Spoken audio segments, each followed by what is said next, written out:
los que están acompañando también. Y les mando saludos a todos. También hoy vamos a continuar el capítulo 19 del libro de Hechos. Me gustaría que estén para entrar si es que no han escuchado la primera parte, entonces cuando tengan la oportunidad puedan escucharla y ahí van a complementarse con este. Pero siempre cada tema tiene su propio enfoque. No es que no vamos a entender también este tema, porque aquí hay algo interesante que vamos a aprender. Entonces vamos a buscar dónde está nuestra Biblia. Ahí va a abrirse la Biblia. Y una vez abierto la Biblia, vamos a nuestro libro de Hechos, capítulo 19, versículo 1. Ahí está en la nueva traducción viviente, así que vamos a entrar en la Reina Valera, que es la que usamos como referencia. Estamos como referencia. Y entonces, primero, ¿de qué se trata? Vamos a ver qué está ocurriendo. El mapa. Arrancamos nuevamente con el mapa. ¿Por qué? El apóstol Pablo estaba realizando varios viajes. Ustedes ven ahí varias líneas en diferentes colores. Una, creo que no sé cómo se llama, el gris o no, no es gris. Rojo oscuro, violeta, ¿no? Es el primer viaje. Después hay un marroncito, naranja, que es el segundo viaje. Y después hay un celestito, ¿no? Un celestito, ahí se ve una línea celestita, que es su tercer viaje. Y ya creo que el último viaje que el apóstol Pablo va a hacer recorriendo las iglesias o las comunidades. Vemos acá que partió de Antioquía, llegó a Tarso, de ahí estuvo por Derbe, de ahí se fue, llegó a Iconio, después continuó su viaje a Antioquía de Pisidia, de ahí viajó hasta la Odisea. Ustedes están viendo, estamos siguiendo, ¿no? De ahí continuó el viaje hasta Éfeso, donde actualmente se encuentra, ¿no? El apóstol Pablo. Está en Éfeso. Va a continuar unos cuantos viajes más, ¿no? A Troas, va a regresar a Filipos, Tesalónica, Berea, y de ahí va a pasar por Acaya, y después va a dar una vuelta ahí por Corinto, miren, acá da una vuelta, y de ahí de Corinto regresa nuevamente y se encuentra acá, a ver, acá, miren, ahí de Corinto, regresa nuevamente a Berea, a Tesalónica, hace su una vuelta y viene aquí a esta zona de Troas. Aquí en Troas parte hacia por estas islas, llega a Mileto, hasta Mileto. Después miren cerca de Patmos también, donde estaba preso el apóstol Juan, la isla de Patmos. Después continúa su viaje acá por Rodas, llega a Mira y después pasa todito esta parte del mar Mediterráneo y llega a Pafos, en Chipre. Y de ahí de Pafos llega a Tiro, después a Ptolemaida, a Samaria y finalmente a Jerusalén. Y ahí termina el viaje del apóstol Pablo. Y de aquí él ya no regresa a Antioquía. De aquí él va a partir, acá sale para Sidón y después ya va a ir para Roma. Para Roma. Pero eso será más adelante. Entonces, ¿dónde está ahora Pablo? Para que puedan entender más o menos qué está haciendo. Estamos en su tercer viaje y en este momento él está en Éfeso. Aquí está, en Éfeso. ¿Ven? Bueno, eh, hoy vamos a ver Hechos 19:8. Vamos a tratar de ver un poco también el tema anterior. Empezó así. Aconteció que entró entre tanto que Apolos, mientras tanto Apolo estaba en Corinto, Pablo después de recorrer las regiones superiores vino a Éfeso y hallando a ciertos discípulos, les dijo, ¿recibisteis el Ruach HaKodesh cuando creísteis? Acá el tema era si recibieron el entendimiento sobre las cosas del Eterno cuando empezaron a creer. Y ellos dijeron, ni siquiera hemos oído de que hay un Espíritu Santo. O sea, nosotros no sabemos que hay un entendimiento celestial. ¿De qué se trata eso?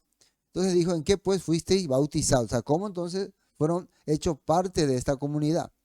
Y ellos dijeron, en el entendimiento que nos dio Juan. Yo estoy diciendo una forma en que hemos explicado la vez pasada, en el entendimiento que nos dio Juan. Y le dice Pablo, Juan bautizó, Juan consagró con un bautismo de arrepentimiento. Juan les dio el entendimiento de regresar al Padre, hacer teshuvá, diciendo al pueblo que creyesen en aquel que vendría después de él. Esto es, en Yeshua HaMashiach. O sea, Juan llamaba al arrepentimiento para que ellos empiecen a confiar en el que iba a traer la restauración, en el que iba a permitir que el Rúa del Eterno pose en ti. Cuando oyeron esto, fueron bautizados en el nombre del Señor Yeshua. Ahora, esta palabra fueron bautizados no generalmente simboliza que fueron sumergidos en agua. Representa que a través del entendimiento que Pablo les dio, ellos entonces comprendieron que el mensaje de Juan era llegar hasta conocer al Mesías Yeshua. Entonces, eso en el nombre de Yeshua. Fueron entonces ahora abiertos su entendimiento en el nombre de Yeshua. Probablemente pueden también haberse sumergido en el agua. Yo no digo que no, pero yo lo que trato de hacerle entender que como el apóstol Pablo mismo dice, a mí no se me envió a bautizar a nadie en agua, sino a predicar la buena nueva. Entonces, ese era el mensaje fundamental. Y habiéndoles impuesto Pablo las manos, vino sobre ellos el Ruach HaKodesh y hablaban en lengua y profetizaban. ¿Y qué significa esto de que hablaban en lengua y profetizaban? Acá tenía la nota. Después cuando... A ver, ¿qué pasa con la nota? Ahí. Después, cuando Pablo les impuso las manos, el Espíritu Santo descendió sobre ellos y hablaron en otras lenguas y profetizaron. ¿Qué significa hablar en otras lenguas? La terminología, ya explicamos toda la pasada, pero vamos a volver a explicar. Es tener fluidez verbal o capacidad de dar el mensaje con elocuencia y fluidez. Eso es tener don de lenguas. Y puede ser también la posibilidad de que vos puedas expresarte o por lo menos la gente que te escucha entenderte en su dialecto. También ocurre eso. Los creyentes judíos, Hechos 10:45, un ejemplo. Los creyentes judíos que habían llegado con Pedro quedaron asombrados al ver que el don del Espíritu Santo también era derramado sobre los gentiles, pues los oyeron hablar en otras lenguas y alabar a Elohim. Entonces Pedro preguntó, ¿puede alguien oponerse a que ellos sean introducidos, ¿no? Ahora que han recibido el Espíritu Santo, el entendimiento celestial o influencia divina? Ese es el Espíritu Santo, tal como nosotros lo hemos recibido. Entonces vemos que palabras como Espíritu Santo, recibir el Espíritu Santo, tenían un significado en aquella época de entender la voluntad del Todopoderoso. No se refiere a que llegaba una paloma y caía sobre ellos, no hablaba de ninguna paloma ni nada, ni ningún ser místico. Es un entendimiento, formar parte del plan del Padre. Y formar parte del plan del Padre, tener este entendimiento, muchas veces producía en tu corazón dones, como la capacidad de expresarte de acuerdo a lo que el Todopoderoso quiere. Y a eso generalmente se le llamaba don de lenguas. Bueno, eran por todos unos 12 hombres. Entonces, versículo 8. Hoy comenzamos con el versículo 8. Entonces, y entrando Pablo en la sinagoga, habló con denuedo. Ya Pablo estaba llegando, se encontró con estos 12 hombres, les compartió la palabra, abrieron su corazón.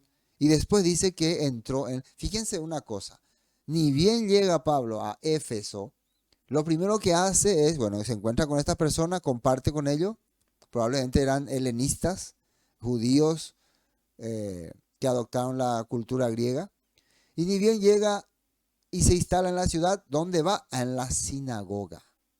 El mensaje de Pablo primeramente era para los estudiosos de la palabra, para los que se hacen llamar entendedores de la palabra. nosotros muchas veces queremos compartir también con las personas que dicen que entienden la palabra, que comprenden la palabra, pero muchas veces son ellos los primeros que rehúsan, rechazan y se apartan. Porque hay un pensamiento que tienen muchas personas de que si esta persona no entiende como yo entiendo, está mal él. No quiere decir que en lo que yo entiendo esté bien, pero sí tenemos que tener esa capacidad de por lo menos abrirnos, ver los textos, usar estos textos para poder entender de qué se trata la palabra. No de querer usar mi fanatismo o mi ideología o mi pensamiento. No, que quede bien claro eso. Nosotros no queremos poner nuestro pensamiento sobre las personas. Dice acá, don de lengua, entonces podía entender como una persona verbo aguda, verbo rágica. Probablemente, ¿sí? Alguien que de repente tiene la capacidad de decir cosas que antes no decía, de hablar cosas que antes no podía contar. Y eso nosotros vemos también en el propio libro de Hechos, cuando los apóstoles empiezan a hablar y los líderes religiosos dicen, pero ¿cómo es que pueden esto hablar así? Son galileos. O sea, con ese término ellos decían que ellos no tienen fluidez de palabra, ellos no tienen la capacidad de expresarse eh, muy fluidamente. Entonces, ¿ahora qué pasó? Entonces ellos dicen, porque han sido discípulos de Yeshua. O sea, han recibido un rúa en sus corazones. Bueno, y entrando Pablo en la sinagoga, ¿qué hizo? Habló con denuedo. Esto es don de lenguas. Pablo, ¿qué decía? Que él era experto en don de lengua, que habla mucho dialecto. Sus dialectos son fluidos. No es que habla, no sé, como nosotros, how are you, very well, así un inglés que ni entendemos lo que decía. O en hebreo, eh, Baruch atah Adonai Eloheinu melech olam, y después no sabemos qué decir. No, Pablo tenía el don de poder hablar como un nativo los lenguajes que Dios le abría, que Dios le mencionaba. Aquí está nuestra hermana Gloria, Esther Valbuena. Saludos, hermana Gloria, conectándose también. Pablo tenía esa capacidad.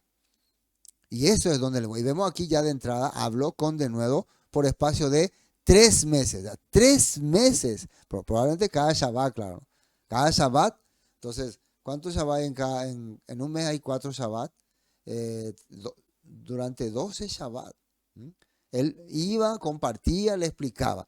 Tenía el permiso por ser un rabino reconocido. Ahora, discutiendo y persuadiendo, ¿qué tema él tocaba? El infierno, eh, el diezmo, eh, el perdón de pecado, puede ser que dentro de eso esté el perdón de pecado, la sangre de Jesús se derramó en la cruz. ¿Qué tema es lo que él tocaba durante 3 meses? El reino de Dios. El reino de Dios. ¿De qué se trata el reino de Dios?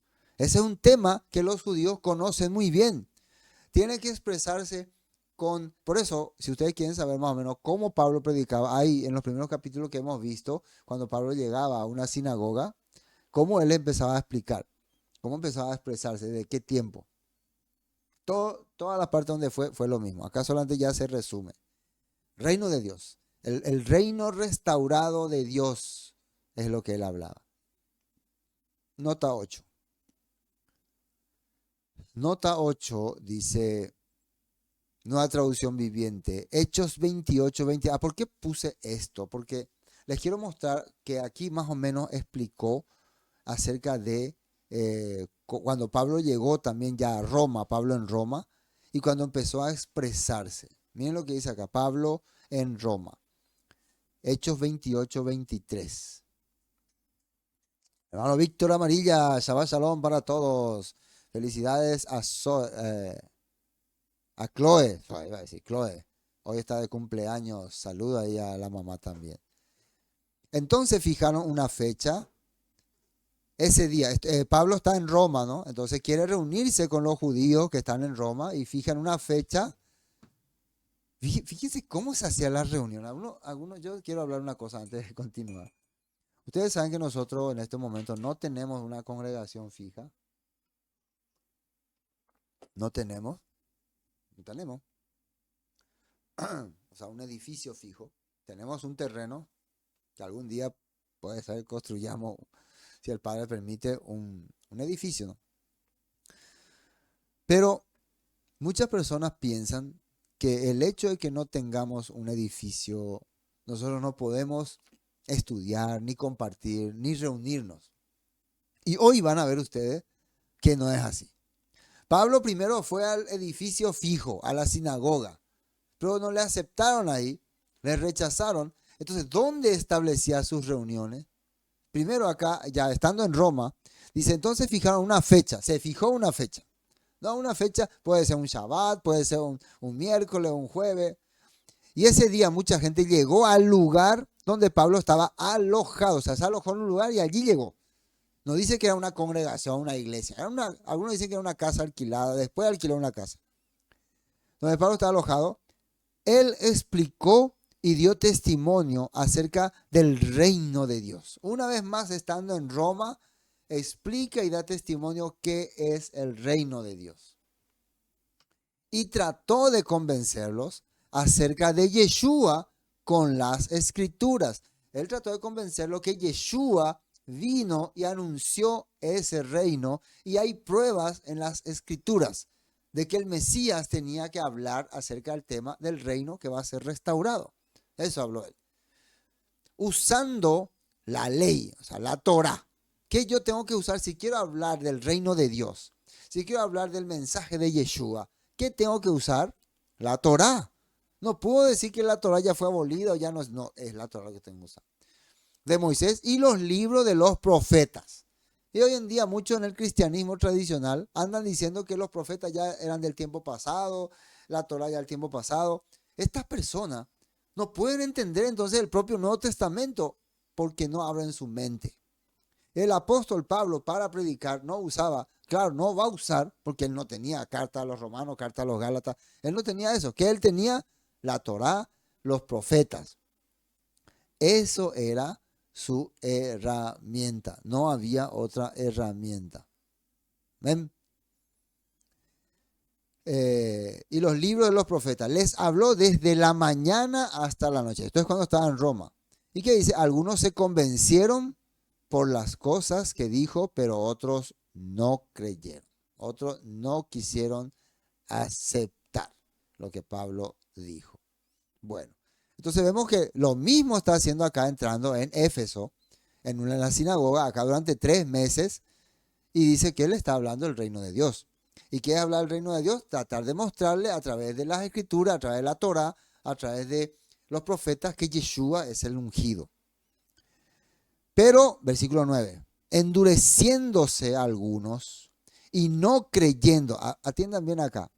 Primer punto que hace que vos no puedas creer la palabra, te endurece, endureciéndose. O sea, como dice en, a ver, nueva traducción viviente.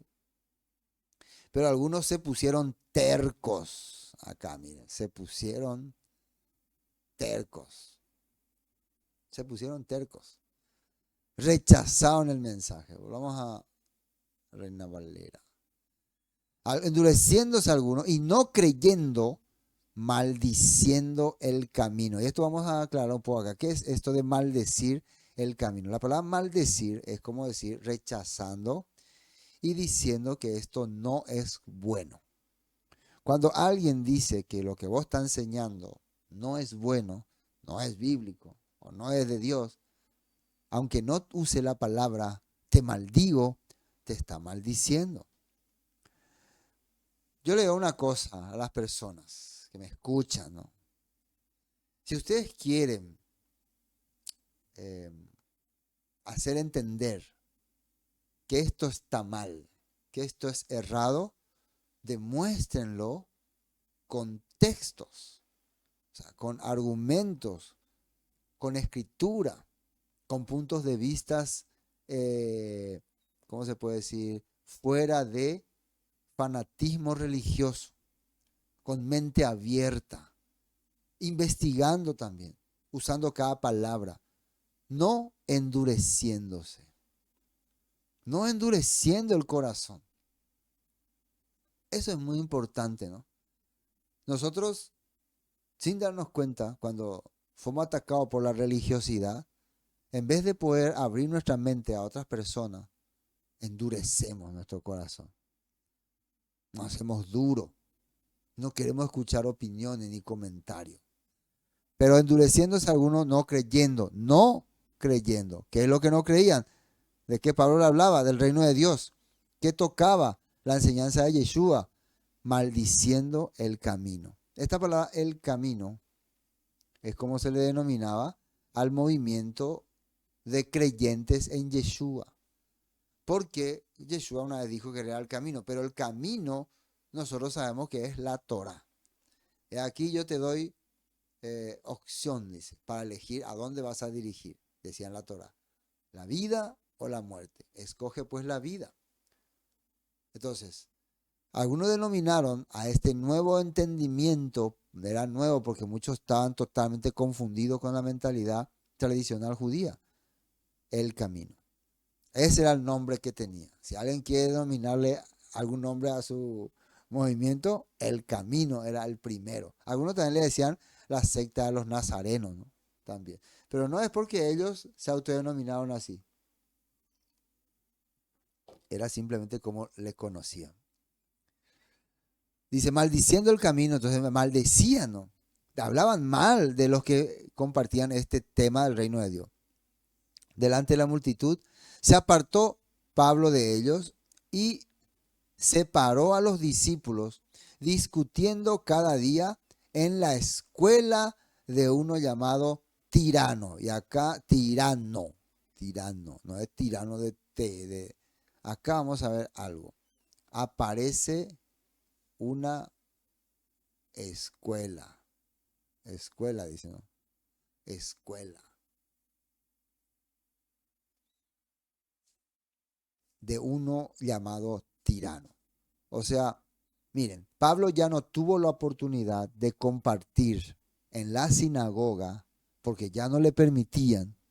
Ya, entonces le dijo, ustedes que quieren aprender, ustedes que quieren conocer la palabra, que quieren avanzar en lo espiritual, yo les invito a la escuela de Tirano, que era probablemente era una casa. Hay varios conceptos. Después vamos a hablar de qué era más o menos la escuela de Tirano. Vengan, no era el edificio de Pablo, era, según algunos dicen que era un espacio de donde se hacía conferencias. Veamos la nota 9. Nota 9. Pero algunos se pusieron tercos, era una traducción viviente, ¿no? Rechazaron el mensaje y hablaron públicamente en contra del camino. Públicamente, esta es una secta, esta es una iglesia terrible, estos son engañadores. Algunos ni siquiera entienden lo que uno está compartiendo y nos llama secta o engañadores. Yo no le discuto a aquellos que son entendedores de la palabra, aquellos pastores instruidos, preparados, que te digan está equivocado. Yo reconozco. Porque puede ser que ellos tengan argumentos bastante. Pero hay personas que ni siquiera leen la Biblia, ni siquiera entienden lo que estamos hablando y nos llama secta o falsos o engañadores. No conoce el tema, no entiende el tema porque solamente en su cabeza está muchas veces la teoría, ¿cómo se puede decir? Superficial que le han implantado durante muchos años. Y de ahí no sale. De esa base no sale. Entonces, te llaman falso. En contra del camino. Así que Pablo salió de la sinagoga y se llevó a los creyentes con él. ¿A quién se llevó? A los creyentes. Entonces, asistía diariamente a la sala de conferencias de Tirano, o Durano en el griego, ¿no? Durano, donde exponía sus ideas y debatía. Entonces, acá está bien claro, asistía diariamente a la sala de conferencias, sala de conferencias. Hermanos, si nosotros no tenemos un edificio fijo, Pero el Todopoderoso nos permite una sala de conferencia. Acá dice que él iba diariamente. Nosotros no tenemos esa posibilidad de irnos diariamente.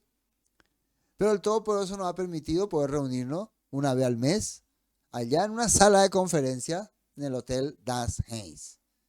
¿Eso no es una bendición para ustedes? ¿No creen así? Que hay un lugar donde podemos reunirnos, compartir, debatir, hablar, tener ideas. Así que, ¿qué es lo importante? ¿Queremos aprender o no la palabra? ¿O queremos seguir un fanatismo religioso bajo un sistema nada más?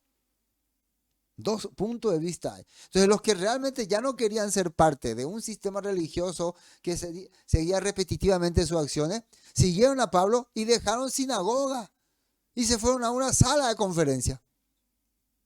¿Cómo serían llamados? Locos, tontos, no tienen iglesia, qué falsos. Así. Y cuando llegó Pablo en Roma, en un lugar donde se hospedaba, en un hospedaje, tal vez había una salita ahí, ahí Pablo se reunió con los que querían aprender. El que quiere aprender no va a mirar el lugar, el ambiente, va a mirar qué se está enseñando. La enseñanza va a mirar. ¿Qué estamos aprendiendo? Donde exponía sus ideas. Acá vamos a hablar un poco sobre lo que era una escuela en aquel tiempo. Escuela, establecimiento donde se da instrucción. La palabra escuela deriva del griego schole. ¿Será que de ahí viene colegio y todas esas cosas, no? Schole, griego. Que significaría lugar de instrucción. O sea, colegio o escuela es un lugar donde se da instrucción. Y que la instrucción para los hebreos por lo menos era la Torah. Pero claro, acá estamos en el mundo griego. Ellos también tenían sus filósofos, sus maestros. Cuyo significado primordial es ocio. Ocio es el significado de escola. ¿Y qué es ocio? Ocio es cuando vos te aferrás a algo. Por extensión, aquello para lo que se utilizaba el ocio. Discusión, conferencia, estudio, erudición. Entonces, para tener idea, porque los griegos tenían la costumbre de debatir, hacer debates, transmitir, hacer conferencias. Eso es muy interesante. Muchas congregaciones hacen conferencias. Esa es la mejor manera de aprender. Pablo no tenía entonces su propia iglesia. Él era conferencista y le iba muy bien. Más tarde llegaron a existir centros de instrucción religiosa avanzada. Por ejemplo, Pablo, estudió a los pies de Gamaliel. Los judíos ponían en tela de juicio las aptitudes de cualquiera que enseñara la ley de Elohim, si antes no había estudiado en sus escuelas. ¿Entienden muy bien esto?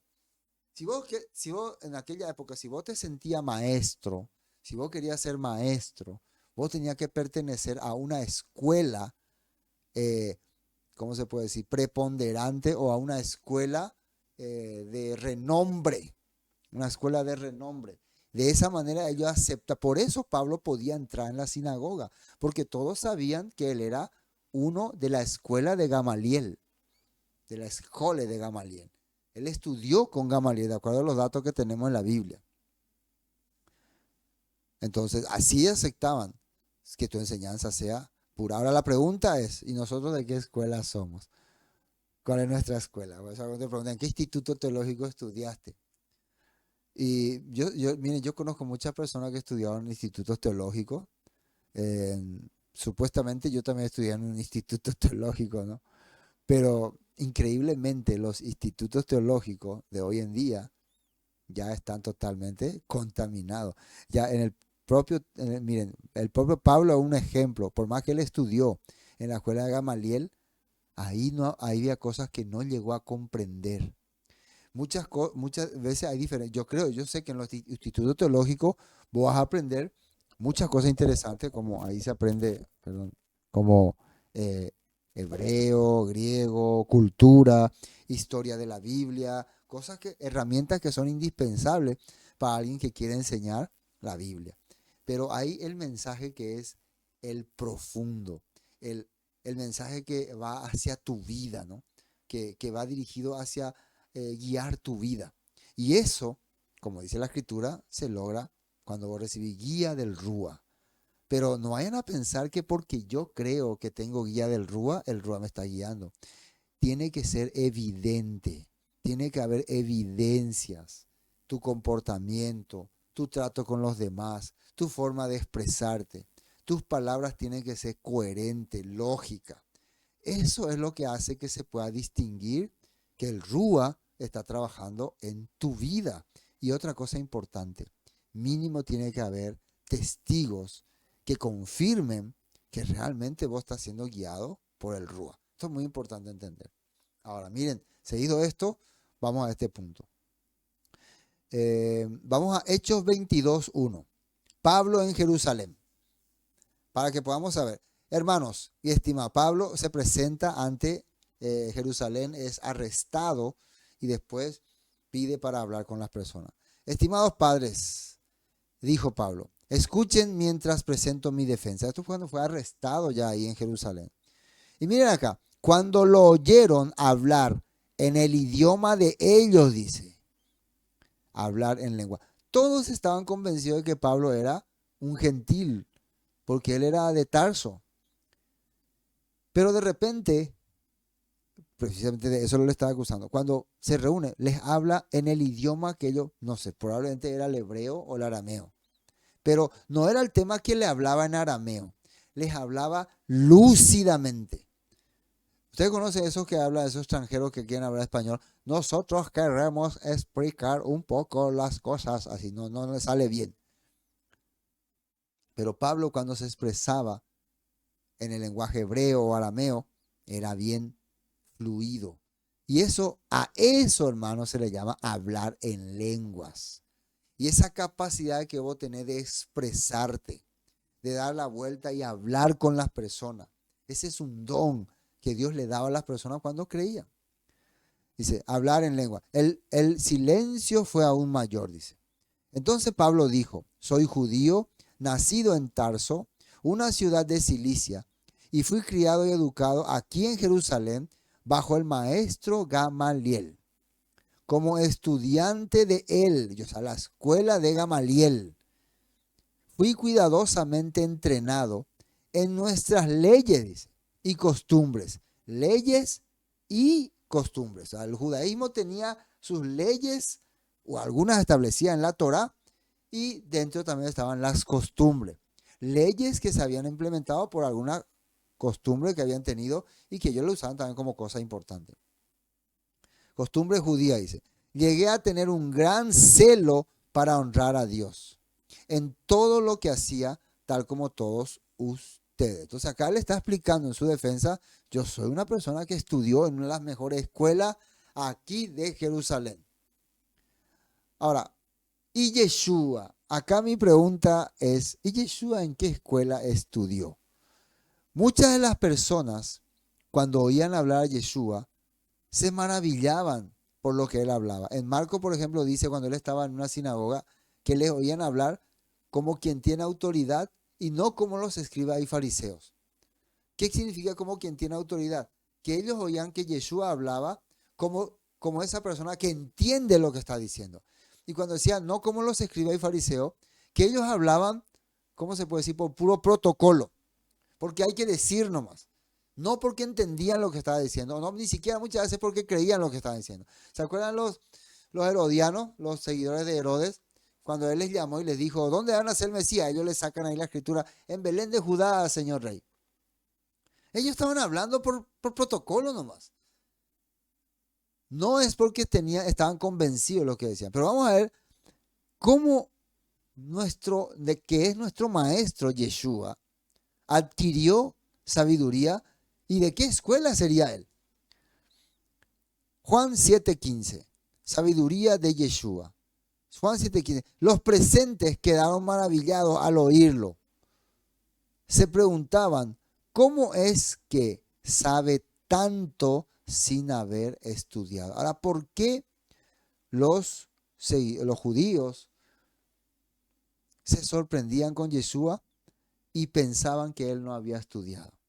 está la creencia, ¿no?, de que Yeshua ya nació con el conocimiento todo preparado, pero no es así.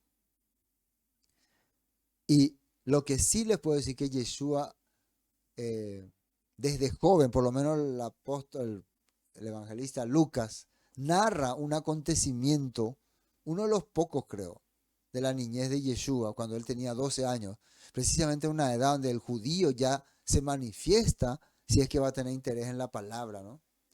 Aparece Yeshua discutiendo y debatiendo en el templo. Vamos a ver, Lucas 2:46. Yeshua, pendiente de las escrituras desde niño. Esta es la palabra que quería hablar, pendiente. Vos poder haber sido, o era obligatorio para todo judío participar en las escuelas en la sinagoga. Lo que no podían escalar todos era el estar en escuelas privilegiadas como la de Gamaliel, porque esas escuelas seleccionaban sus alumnos. Algunos dicen que Yeshua, como hijo mayor, él aprendió lo básico que se aprende en la sinagoga y después él ya tuvo que trabajar para mantener a su familia.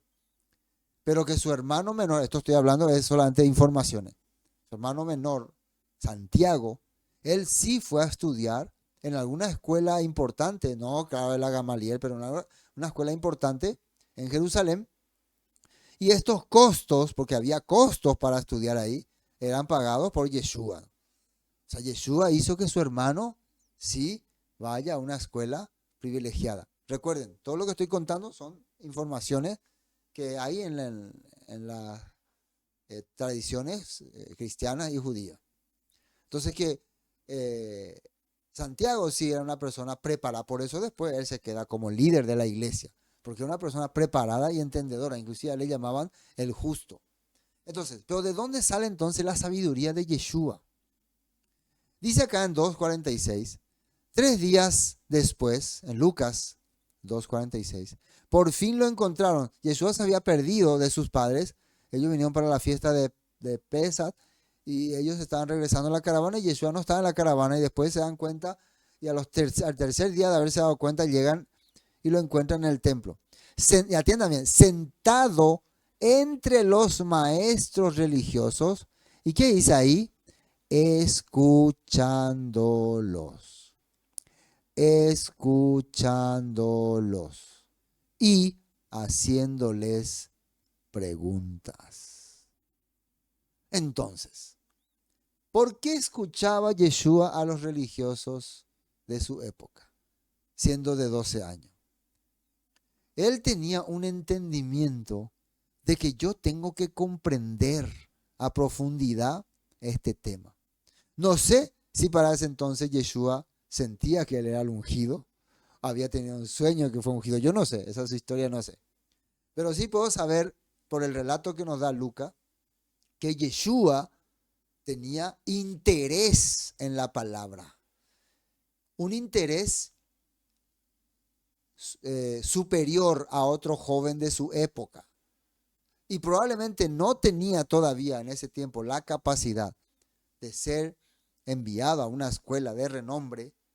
Y cuando ya sea mayor, cuando un poco mayor, su padre probablemente ya muere. Entonces él se encarga de la familia. Entonces ya él no puede ir a una escuela. Pero ¿acaso usted no conoce muchas personas que por sí mismos han entendido muchas cosas más que otros que van a universidades? Yo conozco personas que se van a universidades, estudian, pero no entienden nada, porque solamente se van protocolarmente. Pero muchas personas que dedicaban su tiempo hoy en día que pueden descargar estudios, informaciones, estudiar, aprender, oír, aprender, llegan al entendimiento de muchas cosas.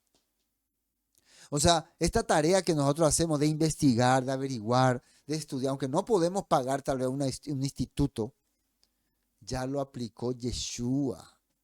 Ya lo aplicó Yeshua. Él ya tenía interés desde niño de la palabra y con los recursos que él podía obtener fue comprendiendo el mundo espiritual. ¿Y qué dice acá? Si aquí él sabía, en Jerusalén están los más destacados maestros de mi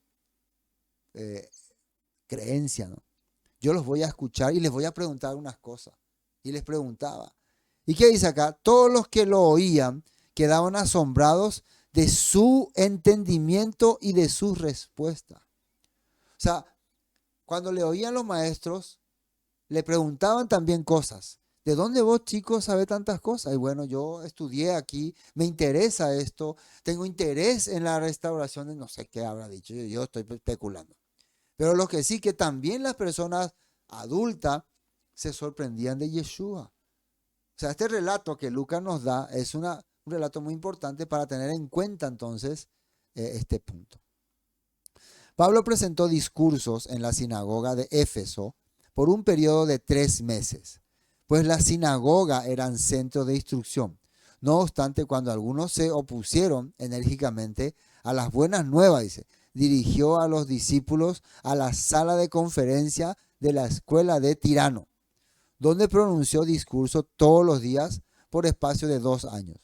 No se especifica el propósito de esa escuela, pero a Pablo se le permitió utilizar sus instalaciones quizás durante varias horas al día. Entonces, no se especifica porque, bueno, según lo que se cree, entre los griegos, ellos tenían siempre un auditorio. Y cuando ellos sabían que había alguien que quería exponer alguna cosa importante, ellos lo invitaban. No es un auditorio religioso, es un auditorio donde debatir, así como era también como era que dije, el Ágora, ahí en Atenas, ¿no? Pero ese era un lugar más abierto. Este era probablemente un salón cerrado. No podían entrar varias personas. Turano, dice, o Durano, y su escuela o salón de reuniones. Probablemente era maestro de retórica o filosofía u otras disciplinas. Era dueño de un edificio escolar que puso a disposición de Pablo para que celebrara reuniones después que el apóstol fuera expulsado de la sinagoga judía. No sabemos si era judío o alguien que visitó la sinagoga y se sintió impresionado. Probablemente era un helenista, ¿no?, por las enseñanzas de Pablo. O una persona que tenía un salón para alquilar. Algunos también dicen que él le alquiló a Pablo. Eso son deducciones. De acuerdo con el Códice de Beza. Este códice es muy importante, un códice del siglo IV, ¿no? El año 500 después de Cristo. Y que en ese códice se encontró, Beza el apellido de la persona que encontró, fragmentos del libro de Hechos. Muy importante, ¿no? Esos fragmentos. Bueno, ahí menciona que él tenía un salón y que lo alquilaba. No sabemos si le alquiló a Pablo o no. O sea, está escrito así como comentario, ¿no? Como comentario. Lógico, esto no se ve en, ¿cómo se dice? Por eso uno dice que este códice contradice los otros códices. Pero bueno, son cosas que se escribieron también. Son comentarios de la época, del año 500, ¿no? Unos cuantos manuscritos más, el apóstol enseñó en la escuela de Tirano desde la quinta hora hasta la hora 10, o sea, 5 horas. La quinta hora sería, a ver, la una, las 6, las 6, las 7, las 8, las 9, las 10 de la mañana. De las 10 de la mañana hasta 10, 11, 12, 1, 2, 3, hasta las 3 de la tarde. Buen horario. De las 10 de la mañana hasta las 3 de la tarde. Seguro que tenés su horario de almuerzo.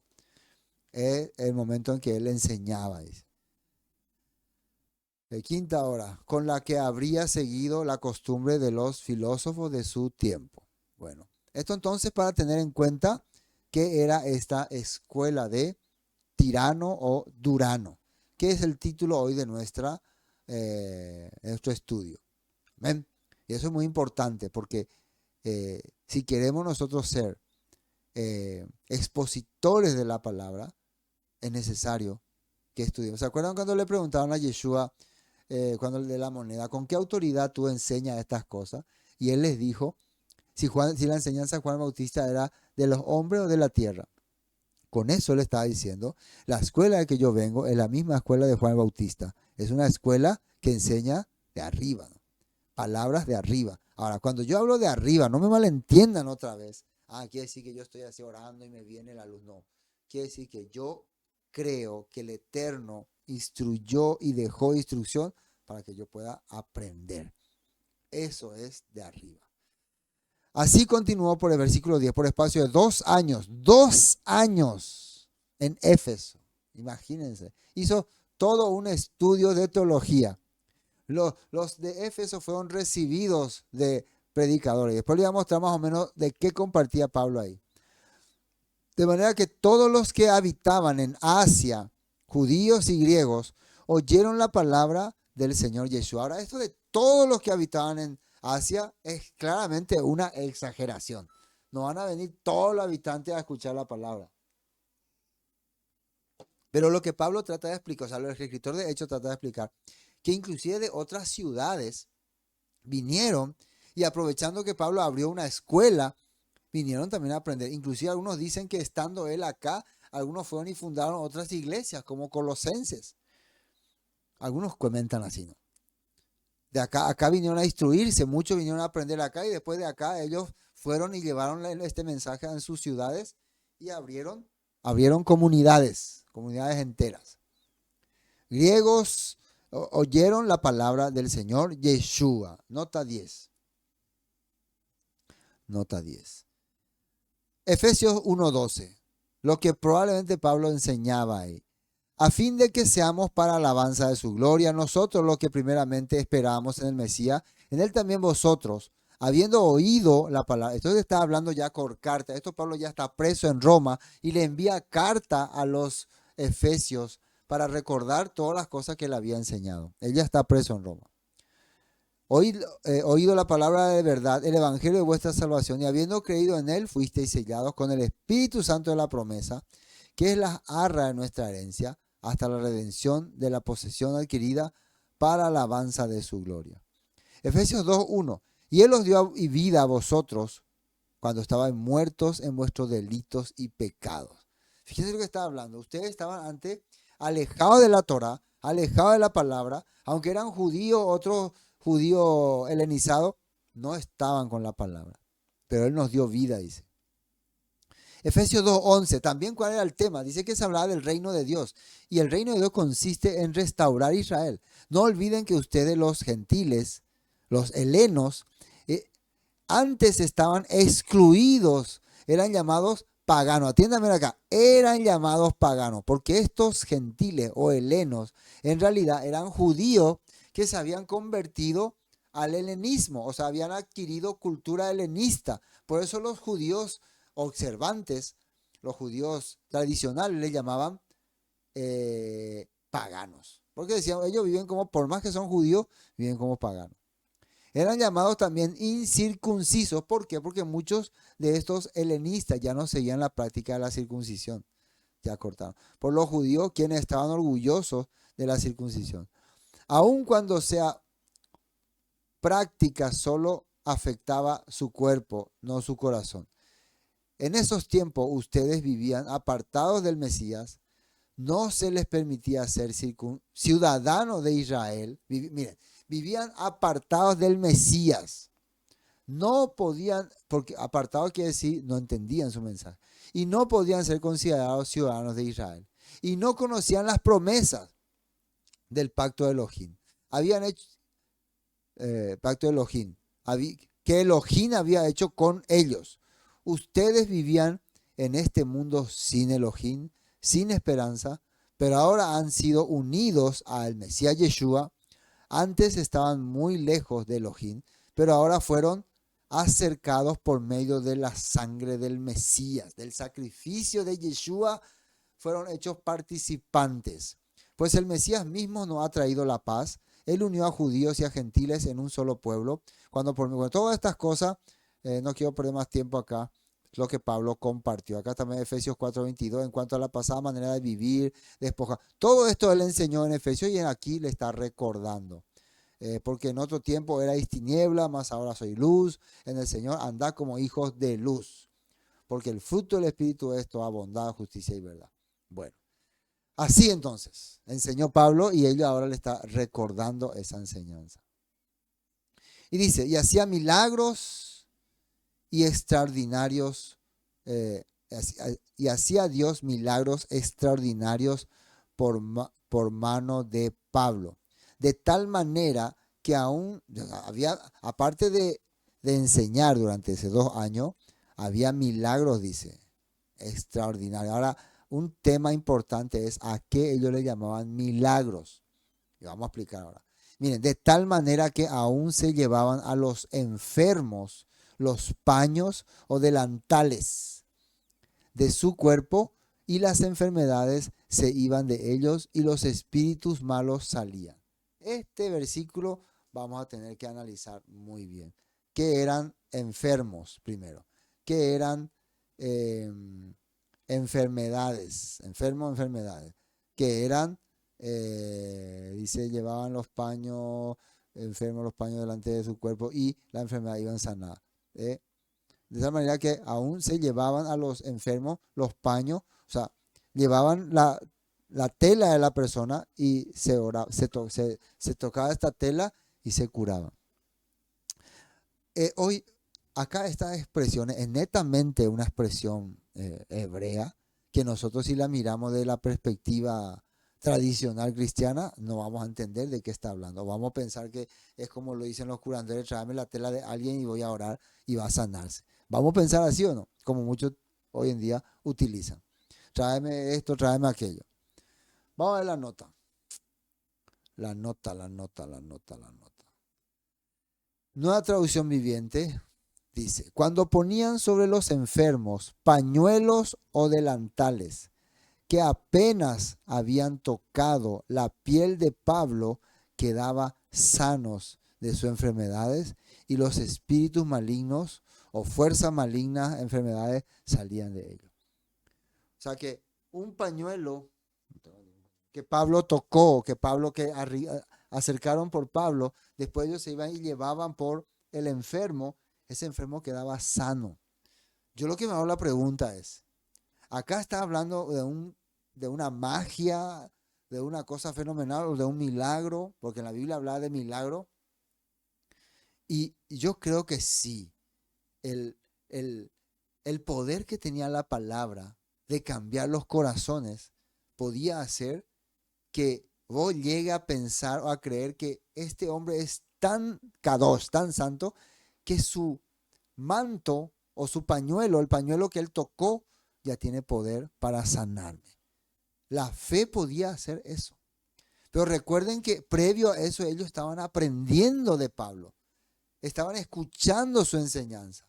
Y esa enseñanza le daba la confianza a creer que de Pablo saldría estos poderes. Y la pregunta es, ¿por qué? ¿Por qué llegaron a creer que de Pablo saldría estos poderes? Y nada más y nada menos, porque esto estaba en la Escritura. Esto es algo que mencionaba la Escritura y miren de qué forma. Éxodo 29:37. Hablando del templo y del tabernáculo y de las cosas que estaban en el tabernáculo. Purifica el altar y conságralo cada día durante 7 días. Después, el altar será completamente santo y todo lo que toque se volverá santo. Según la Torá, el altar era una cosa bien consagrada al Eterno. La palabra santo es consagrada. Por tanto, todas las cosas que se acerquen al templo o al tabernáculo van a ser consagradas. Y ser consagradas significa van a quedar bajo la guía del Todopoderoso, bajo la voluntad del Todopoderoso. Y dentro de esa voluntad del Todopoderoso está la sanidad.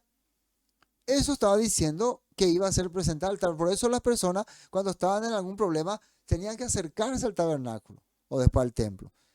Y el poder de sanidad del tabernáculo iba a llegar sobre sus vidas. Otra palabra que habla de los tiempos de restauración final. Ezequiel 44:19. Y fíjense lo que dice acá. Cuando regresen, está hablando a los sacerdotes, al atrio exterior, estaba el lugar santísimo, lugar santo y el patio, ¿no?, del templo. Donde está el pueblo, tendrán que quitarse la ropa que usaron mientras sirvieron. O sea, la ropa que usaron cuando estaban adentro, esa ropa no van a sacarla. Por eso el lugar santo y santísimo era tan sagrado que vos no podías entrar nomás ahí con cualquier ropa. Tenía que tener una ropa consagrada. Acá le dice, van a dejar esa ropa en las habitaciones sagradas y se cambiarán a fin de no poner a nadie en peligro al transmitirle santidad con esa ropa. Como la ropa era tan consagrada al Todopoderoso, porque lo había usado el sacerdote para servir a Dios, para hacer las cosas que el Todopoderoso había establecido.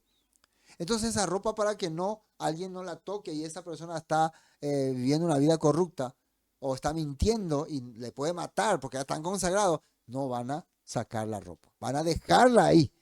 Está diciendo eso en Ezequiel. Ahora, eso es para que podamos entender que ellos sabían entonces que había poder hasta la prenda de una persona que ha sido consagrado. Pero el poder no estaba en la prenda, el poder estaba en lo que ese hombre de fe estaba transmitiendo. Y vemos en Marcos 27 un acontecimiento que tuvo Yeshua con este punto. Sobre una mujer que vino y se acercó y tocó su manto, una mujer que tenía una enfermedad de 12 años, que muchas personas no podían técnica y científicamente decir de qué se trataba la enfermedad, por eso hablaban de que era un demonio, porque es algo que no pueden ver, que no pueden tocarle. Entonces para ellos era un demonio, una fuerza espiritual, una fuerza, un aire que provoca daño, un aire maligno. A eso le llamaban demonio. Ella había oído, versículo 27, de Yeshua, mira, había oído de Yeshua, así que se le acercó por detrás entre la multitud y tocó su túnica. 28, pues pensó, si tan solo tocara su túnica, quedaré sana. ¿De dónde sacó esta idea esta mujer? ¿De la Torá? ¿De la palabra? Probablemente algunos dicen que lo que ella tocó fue el borde de su manto, el sipsilló. El sipsilló era un simbolismo de que esa persona estaba viviendo conforme a lo que dice los mandamientos. Entonces lo que esta mujer entendió, este hombre es un hombre de fe, un hombre que predica la Torá, un hombre que tiene el poder del Eterno. Si yo toco solamente su sipsilló, su borde de su manto, ese poder va a lograr restaurar mi vida. Y me va a liberar de este demonio, que ella pensaba que era un demonio porque ella no puede ver. Vos, si alguien te está acuchillando, vos ve al demonio que te acuchilla. Pero a la enfermedad vos no le ve. Hoy en día se le puede ver con microscópico, pero en aquella época no. Mira, al instante la hemorragia se detuvo y esto es el milagro, este es el milagro. Y ella pudo sentir en su cuerpo que había sido sanada de su terrible condición. Y miren lo que pasa después. Marcos 5:33. Y esto es lo que está hablando en Ezequiel. Entonces la mujer, asustada y temblando, al darse cuenta de lo que le había pasado, se le acercó y se arrodilló delante de él y le confesó lo que había hecho. ¿Por qué? Porque Jesús dijo, alguien me tocó. Alguien, entonces, ¿se acuerdan que le preguntaron, pero Señor, te aprietan todo? Entonces esta mujer entendió, si él sabe que tal vez yo soy una pecadora, tal vez soy una persona no digna, tal vez no debía haberle tocado, tal vez la ira de Dios va a caer sobre mí porque yo soy una persona inmunda y él es muy santo. Entonces tuvo miedo, como estaba escrito en los profetas en Ezequiel. Ahora, con este pensamiento ella estaba, en el versículo 34, y él le dijo, hija, tu fe te ha sanado, ve en paz, se acabó tu sufrimiento, tu fe te ha sanado, le dijo. Tu fe te ha sanado. Tu fe te ha sanado. Así le dijo. Fidelidad a la palabra. Emuná. Emuná es fe. Tuviste fidelidad a la palabra. ¿Dónde está la palabra? En Éxodo. Y hay muchos más. Yo solamente le respondí a algunos. Hermano, todo lo que hacen en la Biblia es basado en la Escritura. Por eso cuando Pablo quería enseñar sobre Yeshua, mostraba que Yeshua vivió conforme a la palabra y aplicó las cosas conforme a la palabra y ocurrieron las cosas conforme a la palabra. Mateo 8:14 dice, vino Yeshua a casa de Pedro y vio a la suegra de este postrada en cama con fiebre. ¿Qué es fiebre? Una enfermedad. Ellos no podían ver la fiebre. Solamente sentían que estaba caliente la piel y ella se sentía mal. Entonces, para la gente de aquella época, la fiebre era un demonio, un espíritu maligno, un espíritu quebrantado, un aire de mal, porque dañaba, pero no lo podían ver, pero sabían que estaba ahí y no sabían cómo enfrentársele. Y tocó su mano y la fiebre la dejó. Dice, la fiebre la dejó, como si fuera alguien la fiebre y se fue. En realidad era una enfermedad que habrá sido producido por algunas bacterias, no sabemos, pero que hubo un milagro ahí porque Yeshua le toca y esa bacteria o lo que sea se va. Y ella se levantó y le servía, y cuando llegó la noche trajeron a él muchos, que dice ahí, endemoniados.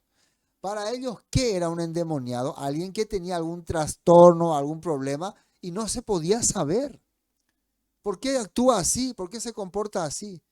Tiene un demonio, un espíritu maligno, un aire maligno. Por eso actúa así.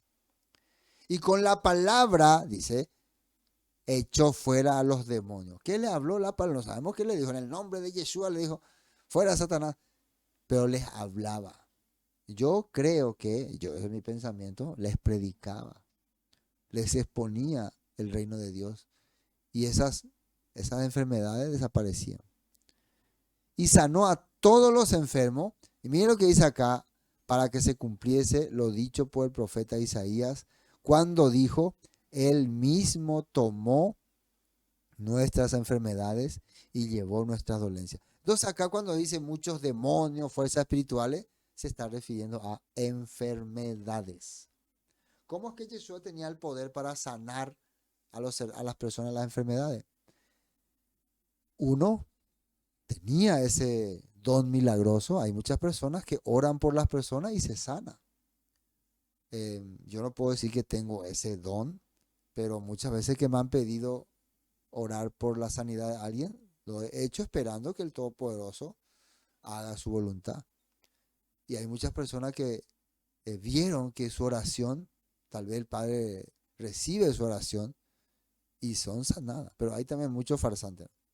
Entonces, el profeta Isaías habla que el texto de Isaías 53, ¿no? 53 se refiere a Yeshua, que iba a cargar nuestras enfermedades y llevó nuestras dolencias. Amén. Bueno, hasta aquí vamos a compartir hoy el capítulo 19, hoy hasta el versículo 12. Después el siguiente tema dice, pero algunos de los judíos exorcistas, ambulantes, intentaron invocar el nombre de Yeshua. Vamos a tocar este interesante tema. La próxima semana no se pierdan, esté pendiente. ¿Quiénes eran estos exorcistas? Van acá a salir otra vez demonios, espíritus y el nombre de Yeshua. ¿Qué significa invocar ese nombre? Pero eso vamos a verlo la próxima semana. Así que no te pierdas. Shalom. No. La- em, ya que hacen esa pregunta, ¿no? No sé si pregunta o... El tema es que eh, nosotros por naturaleza, hermanos, nos enfermamos. Nosotros tenemos un cuerpo natural y nos enfermamos. Nos viene gripe, resfrío, eh, todo tipo de enfermedad.